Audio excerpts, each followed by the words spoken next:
All right, welcome to Can You Survive This podcast? My guest today is a dear friend, Rahul, who has come on to share with us some of the magic of breathwork.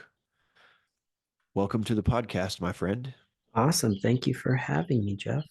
Yeah, man, welcome. Why don't we just jump right in and share with the audience a little bit. I'm a big fan of breath work. I've done breath work before, but I'm sure most of the audience has no idea what we're talking about. So can you kind of give a little bit of overview and then we'll take it from there? Yeah, absolutely.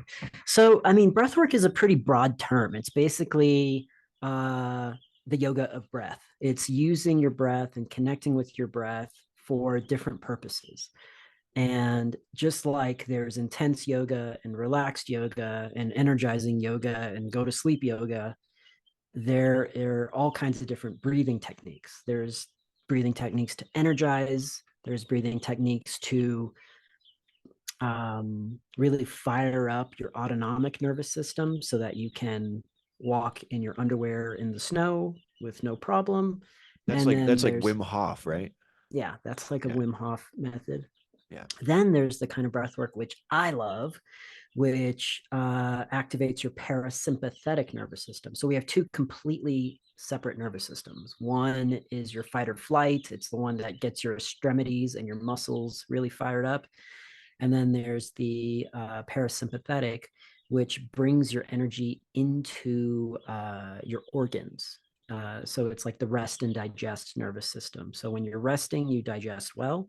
And also when you're resting, you digest emotions and you digest life well.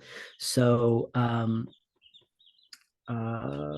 I don't like to call what I do breath work because work involves some sort of stress. And I would say Wim Hof is definitely a breath work. Mhm. Mine is more like a breath chill out and die and come back to life and release everything that's holding you back. And okay, wow, that's a lot. Where did you learn about this? So you're a facilitator and you facilitate groups to kind of get like a relaxation, but also a transformative experience. Yeah, I'd say a lot of feedback I've received from people. Um, my breathwork sessions are compared most often to an acid trip. Um, the sessions are very simple. You lay down, you follow some very simple instructions that I give, and you breathe in a very relaxed way. You inhale through your mouth with just a little bit of energy. You exhale through your mouth with just a little bit of relaxation. And we do this for an hour while I play some nice soothing music and things like this. And um, you'll experience all kinds of crazy stuff. So you might feel electricity going through your body. You might feel certain parts of your body cramp up.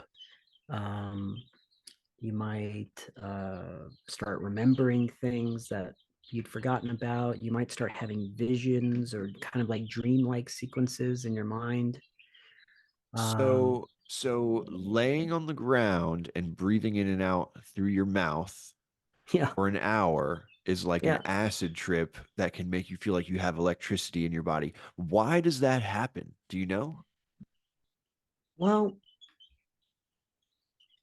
so much of our day to day, we're in action, right? We're, even when we're relaxing, we're in action, right? Like, so we're changing the channels. We're looking for the perfect show. We're looking for the game. We're looking for the thing we want to see, but we're active, right? And when we experience a little bit of stress, like let's say a dog barks at us or someone honks at us on the highway, we gasp, we hold our breath just a little bit.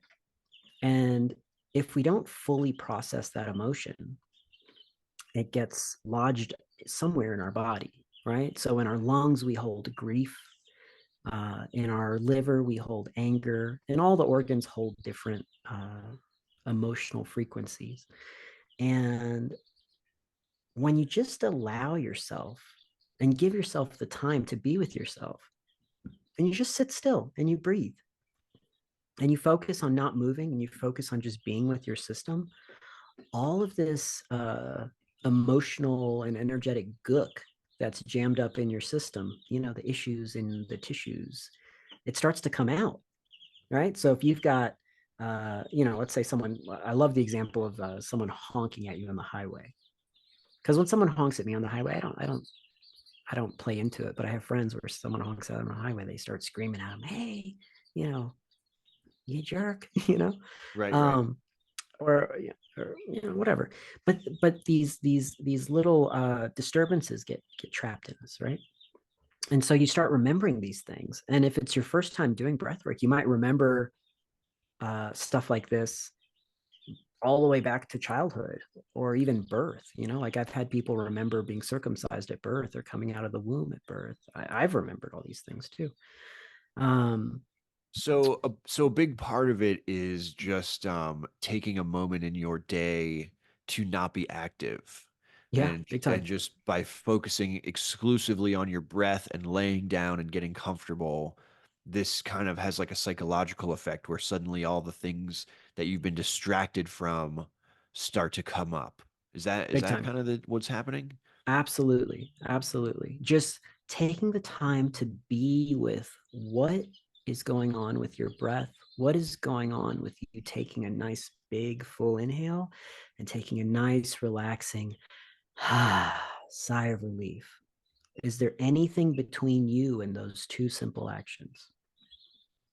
And so can you tell me a little bit about like your training? This is something that you facilitate for others and they get, these big releases from it. Mhm. Where'd you learn about this? Well, about 9 years ago, I went through a really rugged divorce. um, uh, when I realized that the mother of my children was, essentially lying to police to separate me from my children and to create like unnatural boundaries between me and my children, I got very stressed out and I had my first panic attack in my life, and I found myself in a pool of blood in my kitchen floor because I fainted. I broke my nose on the tile, and holy shit. Like, Whoa. yeah, like I realized I didn't know how to handle um emotions on that level. I just didn't know how to be with those kind of feelings. Um so I feel very blessed because that night I went to sleep and the next morning I woke up to three messages. One was from a friend in Turkey, one was from a friend in Florida, and one was from a friend locally in my neighborhood in Southern California. And all three of them said that they had had a dream and they saw my face right in their face and they knew they had to reach out. So I'm like, okay, three people are dreaming of me the night that I break my nose and That's wild. almost die in my living, in my apartment by myself. Um, so I'm like, okay, I got to pay attention to this. So my friend that was local, she invited me over to talk, and she had like a poem she'd recorded all about love and stuff. So she puts these headphones on me and starts playing this poem, and I'm crying my brains out listening to this thing. And I wasn't like a crier, like I didn't really um I don't know what's the word, have emotions really. I was just kind of easygoing, mellow all the time. Yeah. You kept your But I was, emotions on the inside. yeah, or just at a distance. I wasn't really too connected with them. I didn't really see the point. Um, so I go through this process with her, and then she tells me that she has this old roommate from the 70s that is like a renowned breathwork teacher, and she's going to be in town, and I need to go see her because she's going to help me, move through some of these intense emotions that I'm having. So she's like the breathwork teacher is going to help you to process Yeah. this challenging emotion. Yeah. Okay. So I go to the there's like a little talk that she's giving to let people know that she's doing whatever she's doing. And so I go to the talk and everything's resonating. So I sign up for a private session. And the private session was like 300 something dollars. And I was like, for me, at the time I was like, $300 to lay down and breathe? That seems very strange, you know? Yeah. Yeah. But I did it. I said, I'm gonna try it. You know, I don't want to break my nose on my kitchen floor every day. So let me see what I can do. So I go to this session and I basically just cried for an hour while they prayed over me. So you go to the session and you lay down and you start breathing and next thing you know you're just crying and they're like singing and praying to you. Basically. Yeah. But the first hour they're talking to me and like kind of interviewing me on all kinds of different um, layers of my life, my way of thinking, my way of approaching things, like Hmm. emotional hangups. It's, it was interesting, but I wasn't necessarily sold. I was just kind of like, man, this is weird. I mean, I feel a lot better, but I don't know if this is something I'm going to do regularly or whatever. Okay. Um, but through the course of the session, one of the things that came up was, hey, what do you do professionally? So, for the last 20 something years, I've been working in advertising and, doing Super Bowl commercials and branding and, help launch Coke Zero. I've had some pretty great experiences in the professional world. So she had written a whole bunch of books and she wanted to take her website to the next level. So she was like, hey, you do advertising. Why don't you help me with advertising breathwork? And, I wasn't totally sold. I was just kind of like, I don't know, man. I just like, I cried a whole lot and you guys prayed over me. I'm not sure if this is what I want to be spending my time on. Um, but she invited me to a teacher training they were hosting, and I said, "Nah, that time doesn't work for me." And they Like a said, "Well, we have." like a training for learning how to be a breathwork facilitator. Yeah, yeah. Okay. So they were Okay. they were training facilitators. Got you. So they Okay. had one. They had one in Oregon, and it was like next week. And I was like, "No, I don't know if I can come to Oregon next week. That's a little fast notice."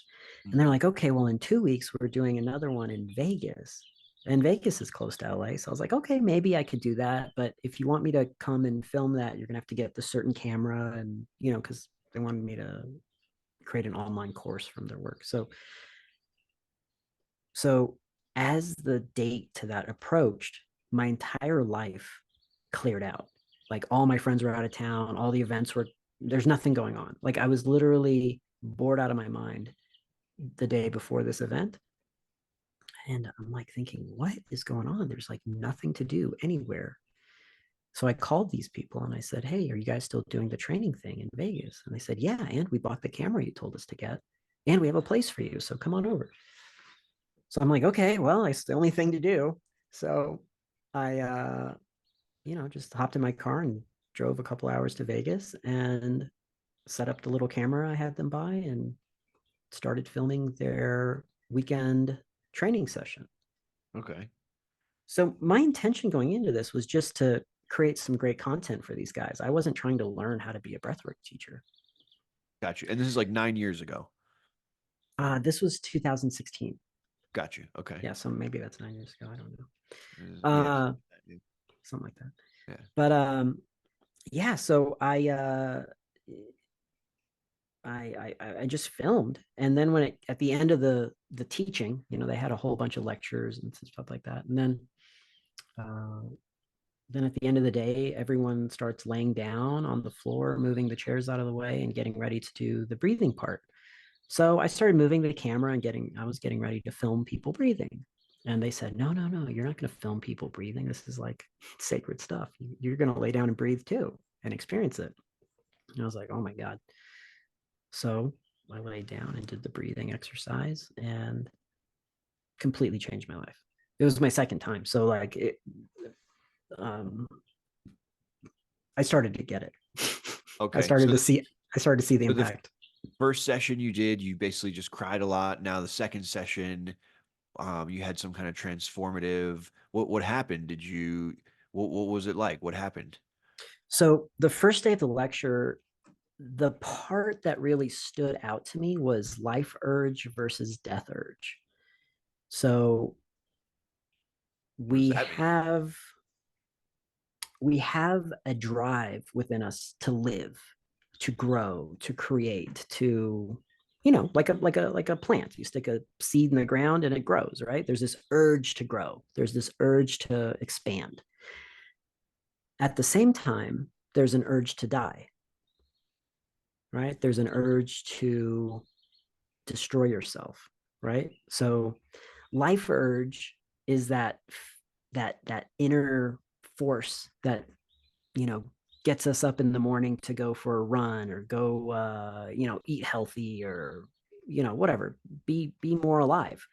But then at the same time, we have a death urge, which, you know, has us, smoke cigarettes, even though the pack of cigarettes says this will kill you. And, maybe drive fast while drinking or whatever. Like there's all kinds of things you do, which are basically steps towards death. Okay. So, um, I I really resonated with this because I ride a motorcycle and skydive, and I definitely play with life urge and death urge quite a You're an bit. adventurer. Yeah, big time. Yeah. Um, I sometimes some of the ways I feel the most alive is when I'm the closest to death. What kind So of bike you got? a Ducati Chromo 900. Oh, aren't you a cool guy? Uh, just a fast moving guy. Okay, so go on. So the second breathwork session, the things you learned. So the second breathwork session, we start, and I'm just thinking on the inhales, I'm thinking, okay, God, bring in the life urge, right? So every inhale, I'm calling in more life urge into my being. Every exhale, I'm exhaling death urge. And as I started to, I'm talking like 5 breaths in, I start seeing every inhale. I was seeing like rainbows, butterflies, like Hawaii mist waterfalls, sunshine, rainbows, like just life, the essence of life on every What inhale. why does that happen? Why do people get like a hallucinogenic effect from this? I mean, why do we dream every night? Why do we have an Yeah. imagination? It's Why? like unexplainable. I Once you mean, just kind of take all the distraction away, your mind starts to create these amazing things. they say like we're made in God's image, so you know, anything's possible, I guess. Okay, okay. Sorry, I cut you off. Go on. So now you're seeing rainbows and you're breathing in the life urge, and then what happens? So yeah, every inhale, rainbows, Hawaii, magic, life, vines and waterfalls. And then every exhale, I just saw like globs of black tar coming out of my mouth because we're only breathing through the mouth, right? So every inhale, I'm breathing in like mist and life. Every exhale, just globs of black tar were coming out of my mouth. And just think about this, so it was a very visual experience. Like it completely blew my mind Yeah. to see life urge and death urge expressed like this in my imagination. Hmm. And so after you had this experience, did you feel like you were released from like the challenging emotions that you had been going through at that time? I think the emotions I was going through were just one layer of a multi-faceted onion. And Hmm. I think the life urge and death urge piece was a kind of outer layer that, Hmm. felt really interesting to work through. Yeah. But that was the first day. The next day, Oh, it's several um, days. oh yeah, it was a full-on like training thing. Okay. The Was it like a next week? Was day, it like a week long? this the intro training was Friday, Saturday, Sunday, and then the next one was in India in the Himalayas, and it was 10 days. Oh, wow. Okay. Yeah, so I did all of it and filmed all Okay. of it, and then Okay. Go, edited all of it. okay. Go on. So I'm just so curious that I want to keep interjecting with questions. But so you had your second day, first day at the training, but your personal second session, and you were seeing rainbows and all this like sort of amazing, almost hallucinogenic experience. And then what happened at the next one? So the next one, she was talking a lot about like relationships, basically. So relationships as a metaphor into how you are like harmonizing with all that is, right? There's this notion like we're all one, right? So if we're all one, you love yourself, you love your parents, you love God, you love everyone you know, right? But if you have uh like let's just say you're angry at God, right? It's going to be hard to be in perfect health if you're angry at God. God's our primary relationship, right? And then our next, there's one. Then our next layer down from that is our parents. So if you have resentment towards your mother, you're going to have a hard time with women and a hard time with dating. If you have resentment towards your father, you're going to have a hard time with making money and a hard time with interfacing with the world and work and things like that. So, and then it just ladders down from there, like siblings, coworkers, strangers, right? Mm, okay. Okay. So we have this whole talk about relationships and the importance of harmonious relationships and to really look at the disharmonies in any relationships we have. And I was touched when we started talking about parents because at the time I was living a life of blame. I was blaming my parents for my divorce. I was blaming them for, you know, I mean, saying it now, it feels like absolute nonsense, but I was blaming my parents for raising me in such a way that I would date someone so toxic and whatever. Like it almost doesn't even make sense to talk about now. But at the time, I was convinced my parents were the worst parents ever and my life was ruined because they raised me like crap. So I went into my third breathwork session with the question, God, why do I have these parents? Can I curse on here? Oh, of course, you can say whatever the fuck you want. Great. Okay. So like I didn't know if this was like rated G on Apple No, no, no. Podcasts or whatever. All Our right. rating So is unspecified. fantastic. So the real question I asked was, God, why do I have these fucking parents? Okay. And so I lay down, I start breathing, I do the nice long inhale, the nice long exhale, and just, let's say 10 breaths in, I start seeing something. I start seeing some colors start to rise up out of the darkness of my inner mind. And I saw stars and galaxies, and I didn't quite understand what I was looking at, but it was almost like the camera was pulling out and I was seeing really beautiful outer space kind of scenery. And then I realized that the outer space stuff was a hand. Like there was a hand made out of galaxies and stars and all kinds of stuff. And it Mhm. was just moving left and right. And I didn't understand what I was seeing. And I'm just like laying on the ground breathing, thinking, all right, why do I have these fucking parents that I'm seeing this like outer space hand, right? And so as the vision keeps pulling out further and further, um, I started to see that the hand was sliding different panels of light. And as my inner vision adjusted to the lighting and the contrast and all that stuff, I started seeing that there were people on these panels of light, like pharaohs and queens and emperors and all kinds of interesting people. And then I started to realize each one of these panels of light had two people. So it was like a Chinese emperor and like a Asian emperor woman, or like a farmer and like a farm lady, or like it was like all these like couples through all Okay. space and time. Yep. Yep. And I'm like, what is this? And then it kept scrolling by and showing different people. And then it got to my parents. I'm like, oh my God, what are my parents doing here?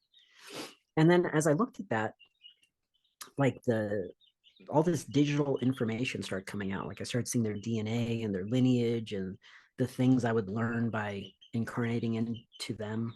And I was like, oh my God, these two people are the most perfect human beings to incarnate into to learn everything I want to learn in this lifetime.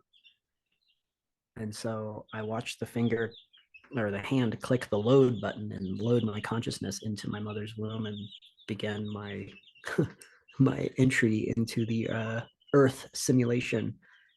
So you basically, in your third breathwork experience, you basically saw yourself before you were born, choosing who your parents were going to be. Yep. Wow. Yep. And so where do you go from there? So you have how many more sessions do you have after left to go after this?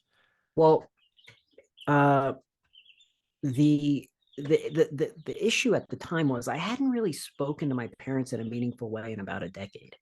Hmm. I would call them for just like, hey, are you going to be at this family event or are you going to this funeral? But or like, hey, I need some money. But I never really like talked to them, as people.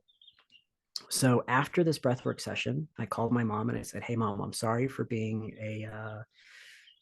not the best son. And I want to be friends with you. I want a relationship with you. And I want to get over whatever we have between us has us like distant. And I'm sorry for judging you as a person. And I'm ready to be your son. And we've been cool since then. I mean, obviously, it was a little weird at first because they were like, okay, this kid is talking to us all the time now and calling us and taking us to therapy and stuff. But like, like that one breathwork session completely changed my destiny with my parents. Wow. That's amazing. If you enable screen sharing, I'll show you a painting I did Sure. after after this session. Yeah, for sure.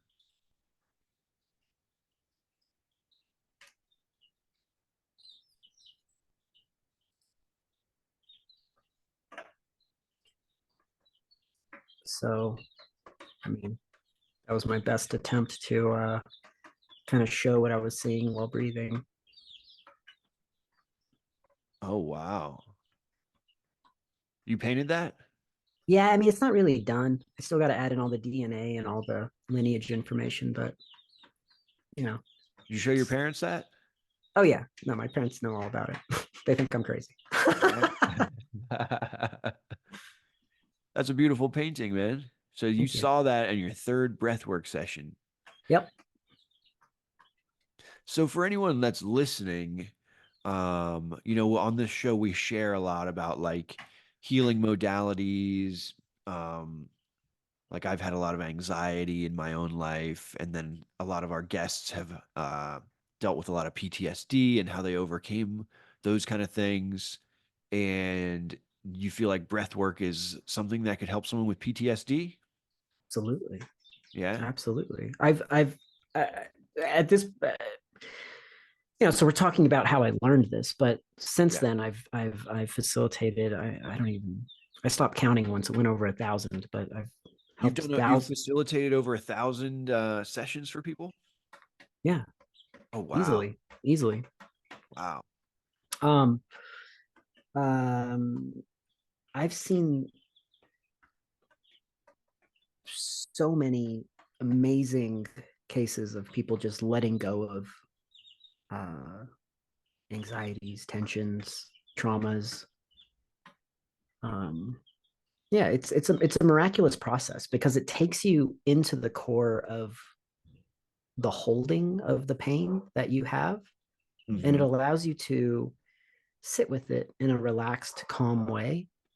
So Hmm. instead of pushing away the pain and maintaining the anxiety or maintaining the depression or maintaining the trauma, you sit with it and you re-experience it. And once you re-experience it, it releases. Yeah, this is something that's come up with multiple guests. I've also had a lot of guests who have done like psychedelic veterans retreats Mm-hmm. and worked with things like ayahuasca. Now, breath work is, no substance consumed, right? It's just your breath only. Correct. Um, but it sounds similar in that it's allowing the participant a space to feel these maybe painful emotions that they never got to fully feel. And because they never fully felt them, they kind of got trapped in the body and never got processed and then remained in the form of like anxiety, PTSD, depression, guilt, shame.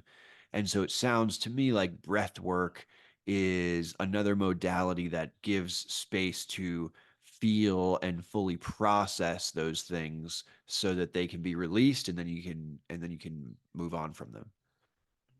Absolutely. Very Yeah. well said. Amazing. So you've seen What kind of like releases have you seen with some of your clients? Can you share a little bit without, obviously we want to keep anonymity for clients, but like have you seen someone who came with like a big PTSD or anxiety story and then did they have like a big breakthrough working with you? Absolutely. So I had one guy. Um, we worked together privately, and in the session, we talk about everything that's kind of alive in you. And I he was in a wheelchair. His legs hadn't worked in 2 years. He had no electricity going into his lower body. And essentially, he couldn't stand himself. For different reasons in his life, he was judging himself, judging his life, judging his, you know, standing, and he could not stand himself. And I said to him, "Hey, everything you're sharing, you realize that you can't stand yourself? So what if you could just forgive yourself? Would you be able to stand yourself?" So we went into the breathwork session with that question. So he took about 5 minutes to maneuver himself out of his wheelchair and onto the ground so he could lay down and breathe. We did the breathing for about an hour. And at the end of the session, he stood up for the first time in 2 years. That's wild. And now, is this someone who had had like some kind of an accident, or was it like a psychological thing that was keeping him from So walking? the reason he came to me is because he'd already seen every doctor, every neurologist, everybody. Like modern medicine couldn't help him. No one could understand why this guy was not in a wheelchair. But if you just talk to him, you realize the guy hated himself because he just had a lot of judgment towards himself, and he simply couldn't stand himself. And one session got him through that. Yeah. How often are you facilitating breathwork sessions these days? So every Sunday, I have a group session that is public, so anyone can come to that.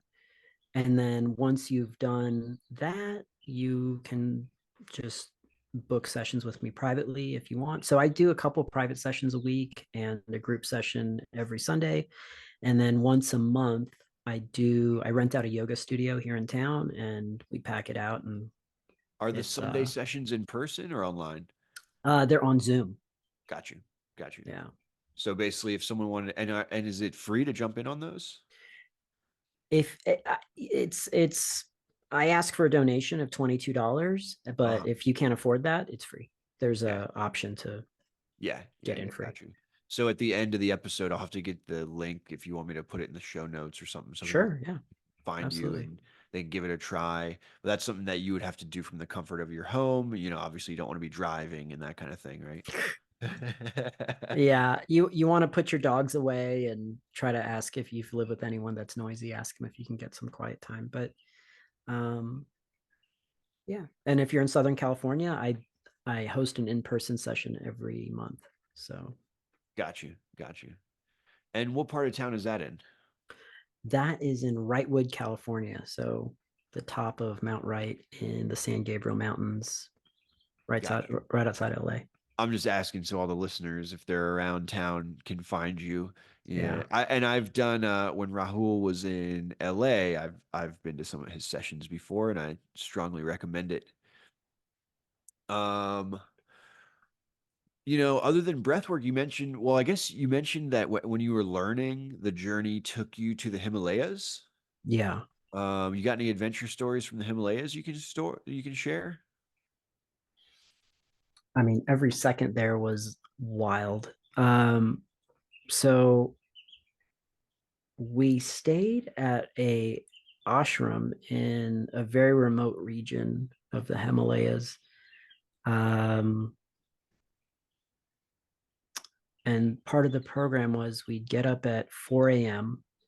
and bathe in this freezing cold river made out of ice melt, like snow melt.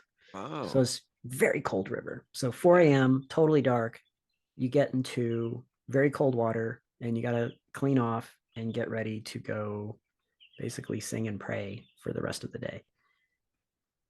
Um, You're starting with an ice bath, basically. yeah, Yeah, yeah. nice. So it's a good way to start the day. Yeah. Um, you know, the if you haven't been to the Himalayas, the energy of this place is very intense. Like just being in the mountains. I don't know if it's the altitude or what it is, but it's There's a lot of like spiritual energy in that area, right?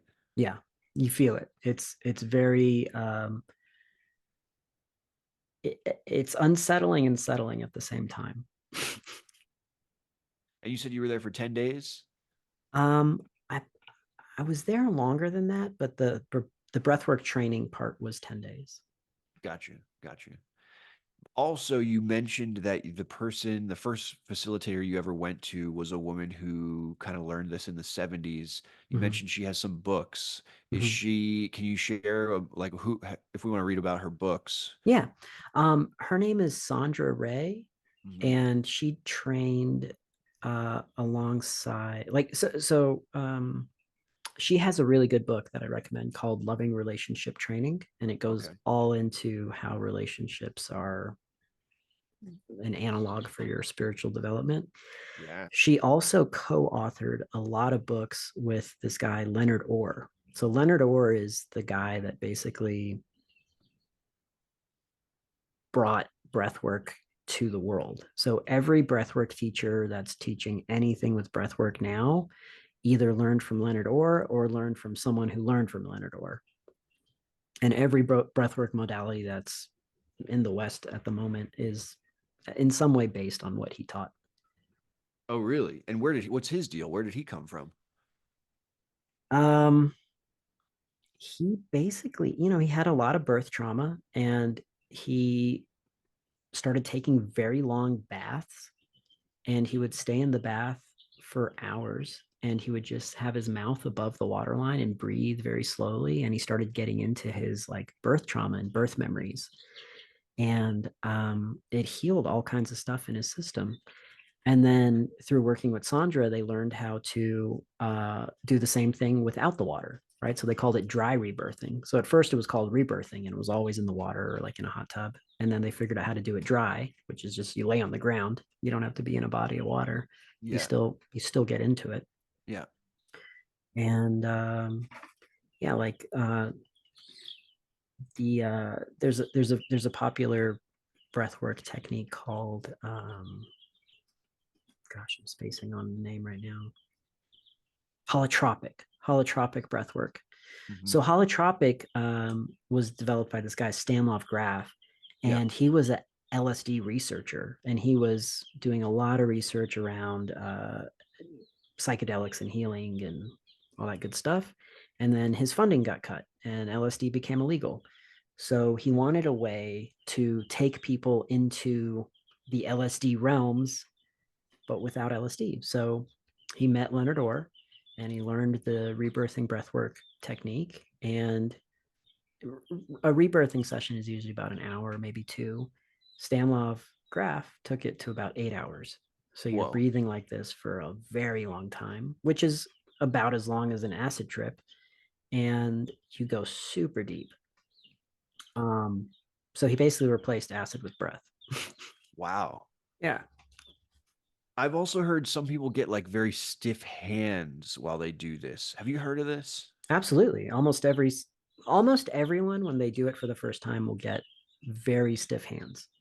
Like almost like a corpse. And you mentioned rebirthing, and you get like this corpse-like hand. I've Mhm. always wondered about what that is. What's physiologically going on? Is it just like you're hyperventilating so much that your blood is like constricting in your fingers or something? I have no idea Mm. why that happens. Do you have any idea or? Yeah, I mean, I've seen it over 1,000 times, of course. So the medical term is tetany, Mhm. and if you have any birth trauma, meaning if anything interrupted your arrival to Earth, whether it's a C-section, circumcision, um, drugs, like the things that make birth a little easier for mom. Mhm. Basically anything that's not totally perfect and natural, you'll have some kind of birth trauma. The tetany cramping in the hands, it's a lot like imagine if you're going through the birth canal. You're going through like this, and your hands are like pressed up against your body, and you're cramped. So it's your body sort of reliving birth. Um, One thing that makes it more intense is if your exhales, if you're not relaxing on your exhales, right? So, right, like that's a relaxing exhale. But if you're like, if you're pushing on your exhales, you'll get tetany really bad. Hmm, And we push on our exhale because we can't relax because something is jammed up inside of us. I So, see. really focusing on relaxing on the exhale helps you get out of some of those knots. Yeah, and then sometimes people will just be like howling and crying Yeah. during a session. And is that just more part of the release? Like they're in that space where they can suddenly feel and process these emotions that have been hidden in there for a while, and that's just part of the release? Yeah. I mean, look, if you come up against something painful, it's good to get it out. I mean, I personally I don't feel like you need to scream and howl and stuff like that. Like you can just get all that out with a nice exhale.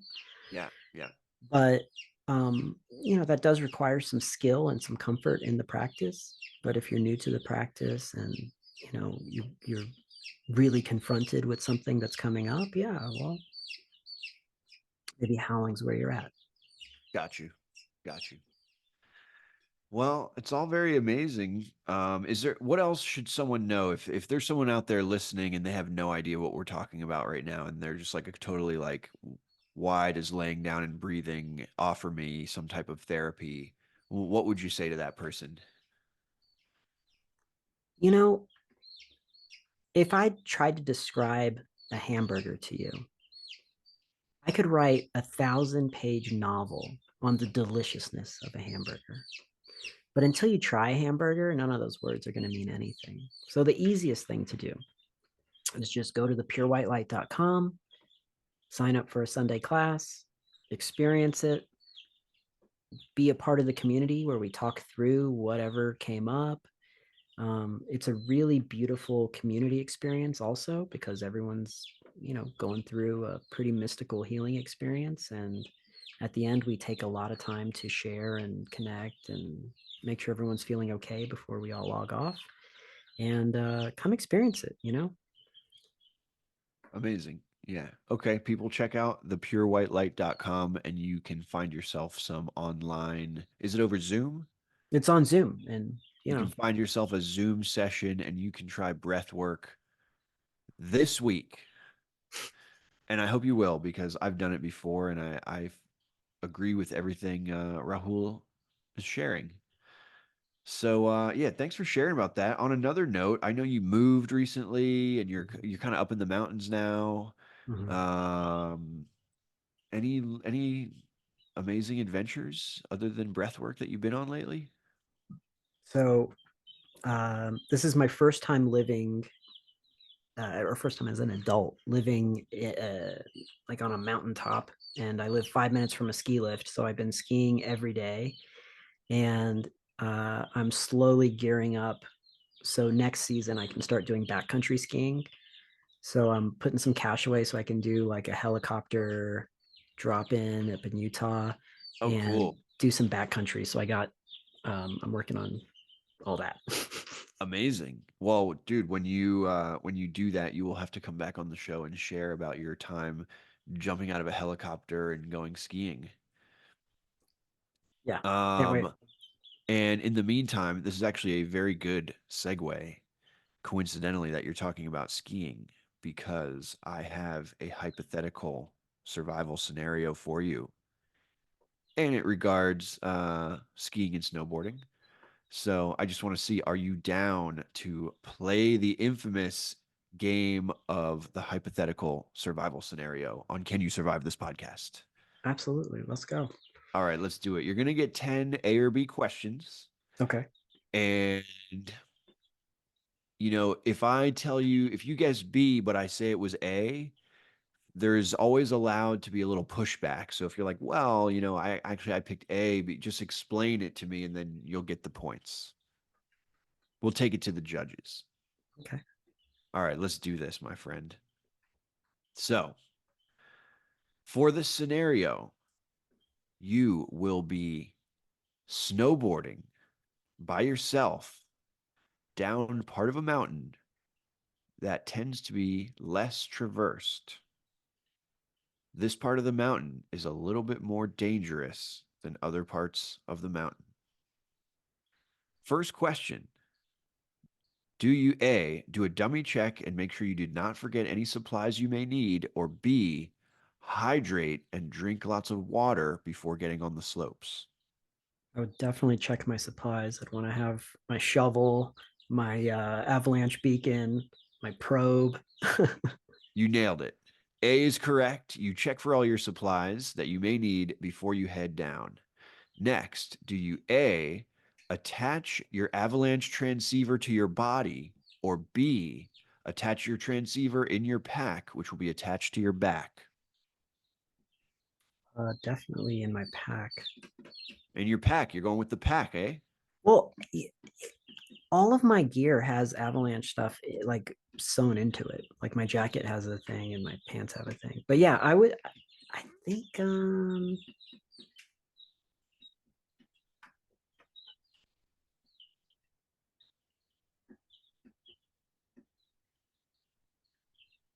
I guess I would put it in my front pocket so I could reach it. There you go. A is the answer that we were looking for. So you got it. Took a little bit of thinking, but you got it. We are going with A because if there's an emergency, you want to be able to get to it very easily, to get to the Mhm. transceiver very easily, as opposed to having to find your backpack and dig through it and all that kind of thing. All right. So A is correct. Now you attach the transceiver to yourself, you hit the slopes, you're heading down the mountain when all of a sudden you hear a loud crash and an avalanche has occurred and a wall of snow is gaining on you from behind. Do you A, compress yourself, becoming more aerodynamic to get down the slope faster, or B, move to the flanks of the slope while you can? Probably get to the flanks. B is correct. You move to the flanks as the mass of snow is about to come rushing by you. Next, do you A, jam ski poles into the ground and try to stabilize yourself, or B, grab onto a tree? Wait, what? Say that again. Do you jam ski poles into the ground to try to stabilize yourself, or B, grab onto a tree? Tree for sure. You grab onto the tree, correct. The tree is going to be much more stable than Yeah. trying to jam something into the ground that you're holding onto. So you grab onto a tree. Next, do you A, ditch your pack and any excess gear, or B, tie yourself to the tree using the straps of your pack? Tie myself to the tree. You're going to tie yourself? I had A. I had ditch your gear so that you have less objects that could be caught up by the rush or anything that could accidentally impale you. No way. Because my pack is going to have my shovel, my probe, and all the stuff I need to get out of the avalanche. I wouldn't Okay, so ditch you want like that. so I you would want to keep the be pack. dead without the pack. Yeah. Okay. All right, we'll I give don't you the know if point. I would. I don't know if I would tie myself to the tree, but given those two options, that sounds. I mean, honestly, an avalanche is so fast. I don't think you'd have time to do any of that. Yeah, I think you're right. I think tying yourself to the tree would just be that just seems I mean, if I had like the luxury of time, sure, but I don't think I would be able to get to that. But I like your idea about keeping your stuff that you're gonna need, but maybe you ditch some stuff that it's you don't want to get caught up on anything. No way. I've lost stuff in heavy snow, like in deep drift, Yeah. and it's impossible without your gear. Like you have to have your stuff to get out of that. Okay, so you're keeping the gear. All right. Have to keep the gear. I think that's probably smarter. You ditch your pack, now you got nothing. Um, let's see here. So where are we at here? Now the rush is becoming too strong, and you feel like you might slip away in the rush of snow. Mm, So do you A, try to climb a tree, or B, swim with the moving snow? definitely swim with it. B is correct. You swim with the snow, trying to stay on the surface and attempting to avoid a strong impact. You don't want to smash into anything. As you swim with the rush, the snow becomes overwhelming and getting buried becomes inevitable.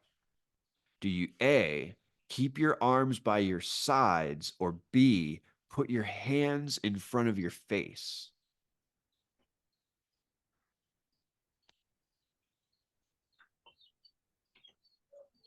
Definitely protect your face. There's going to be a lot of debris in there.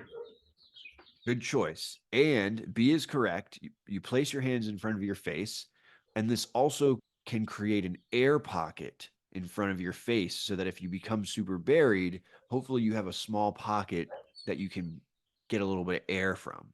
That makes sense. Yeah. So now you're fully buried in the snow. Do you A, dig in the direction your head is facing, or B, use your senses to determine which way is up? You spit. Yeah, good choice. You spit, you see which way your snot is flowing or which way your spit is flowing because you have no idea what if you even are facing up, if your head is facing Yeah. up or you've been completely tumbled around. It's impossible to tell what direction you're in because the snow holds you so perfectly. Yeah, You can be completely upside down and not even know. exactly. So B is correct. You use your senses and determine which way is up by observing which direction gravity pulls spit and snot from your face. Mm-hmm. Then do you A, punch an air channel from your face upward, or B, try to get upside down and kick the snow that's above you? Definitely air channel. Air is most important. A is correct. You punch upward from the face so that you are much closer to being able to take a full breath. And getting upside down, that's not a good idea. Once you figure out which way is up, you don't want to start moving yourself around and creating a collapse. And Mm-hmm. so A is correct. As you punch upward, you are greeted with rescuers who deployed after the avalanche and were able to find you because you brought your transceiver. Good job. You have survived this podcast. Awesome. So, yeah, man, thanks for coming on. It was a blast. It's good to see you. It's been a while since I've seen you. Um, anything else you want to share with the audience? What else should the audience know about breath work or surviving avalanches or anything else you want to share? Well, I mean, one thing we touched on in this avalanche thing is how important it is to get access to air, right? So you can go days, sometimes weeks without food. You can go definitely days without water, but how long can you go without breath, right?